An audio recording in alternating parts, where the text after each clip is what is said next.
Internet. Around here I go by Cat of Diamonds, and welcome to my FannishReviews. Ooh, so today I have a hefty one for you. It is the Understanding the World Atlas of Infographics, which was put together by Sandra, Rendgen, and Julius, Wiedemann.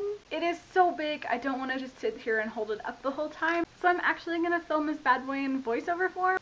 That way you get to see the gorgeous design of this book and I get to tell you what I loved about it. As you can see here, I marked a few favorites. So Understanding the World is split up into 5 sections of infographics: nature and environment, science and technology, economy and development, people and society, and culture and media. And each section is color-coded as well as has this beautiful word cloud. And right next to the table of continents, before we even get into the rest, the animal clock, which is the entire process of evolution happening in a single day and showing you how it's split up over time.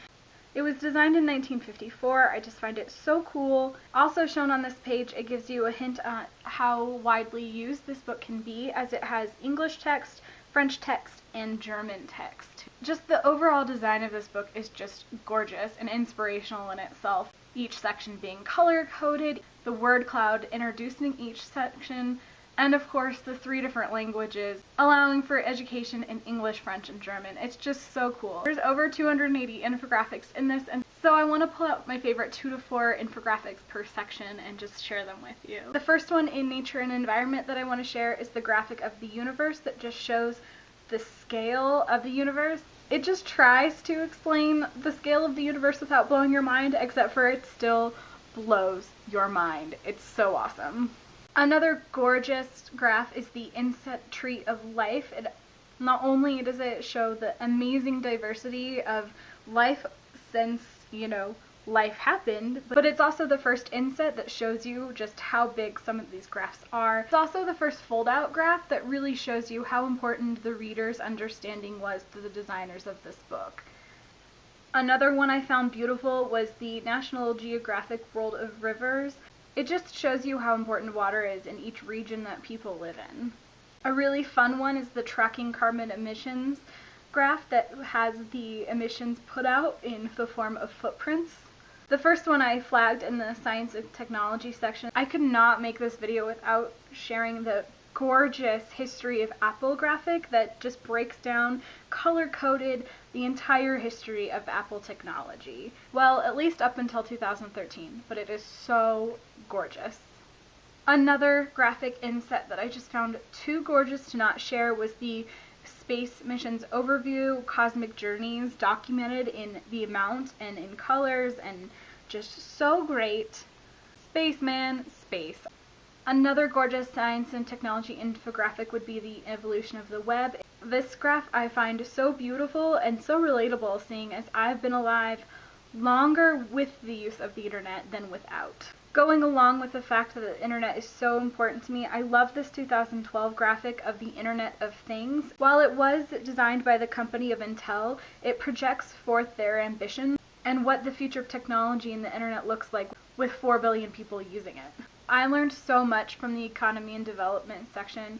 This one has an overview of how much money is sent home annually from migrant workers to their home country. Another one that's not new to me, but is still fascinating all the same, is the true size of Africa. Just how misrepresented it seems Africa is on most maps. You just don't really even grasp the scope of that country until you're reminded again. And lastly, from this section, the buyer beware graph. It really does break down how serious the labor laws are. It shows you whether or not the child labor from that country is forced or legal. It's just a very sobering thought, thinking how important this child workforce is to these countries and how not really that important it is to the consumers. Taking the sobriety into the society and people section, this is a very scary graphic from 2012 about the nukes that are ready to fly from around the world. While the statistics isn't really surprising given what we know, it is definitely sobering. Swinging more into the personal side of things, I loved this gay acceptance infographic taking data from 1790 all the way to 2013, and to see how much the acceptance of homosexuality has changed and hopefully improved for the most part, sometimes, somewhere, a little bit.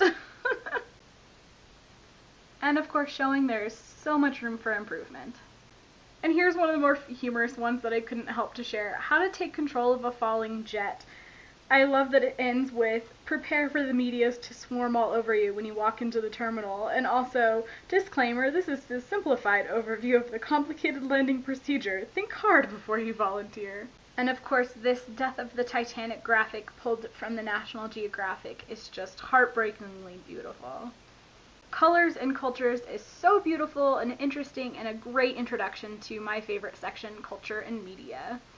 It was hard for me not to flag every single page, because the very next page has the top 10 most read books in the world circa 2012, and if it says Harry Potter, obviously I have to share it with you. And then for a film addict like myself, the Hitchcock page was so fun. The obsessions, the journeys the characters take, the statistics about the kills and the mothers, and then of course the YouTube flowchart, which was how I found this book in the first place. This was designed by the fantastic and talented Kavett. Not only do I love a good flowchart, but the thought that was put into this flowchart is just so wonderful, humorous, amazing. And for someone like me that has been active on YouTube since at least 2009, it is fascinating to see who's still around.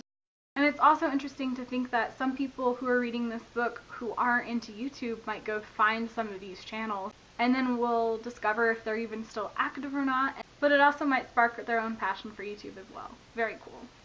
I heavily debated on how many graphs that I would actually share in this video. There are so many more that I wish I could share without feeling too guilty about it. The biggest reason I decided to share so many is this book is like $75 or something. It's a little bit pricey. I actually filled out a request at my local library for a specialty order of this book.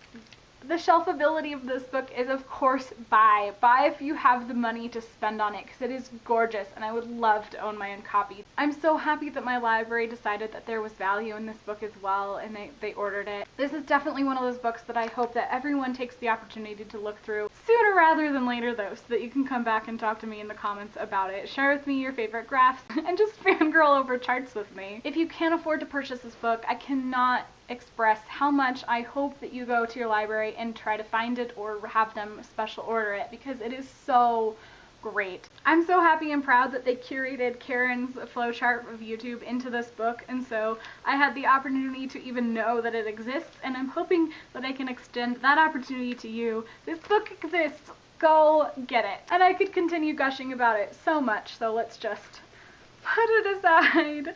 Move on. And of course, if you have enjoyed this video, please subscribe. Until next time, happy reading. It's the last day of February, so I have my February wrap-up for you.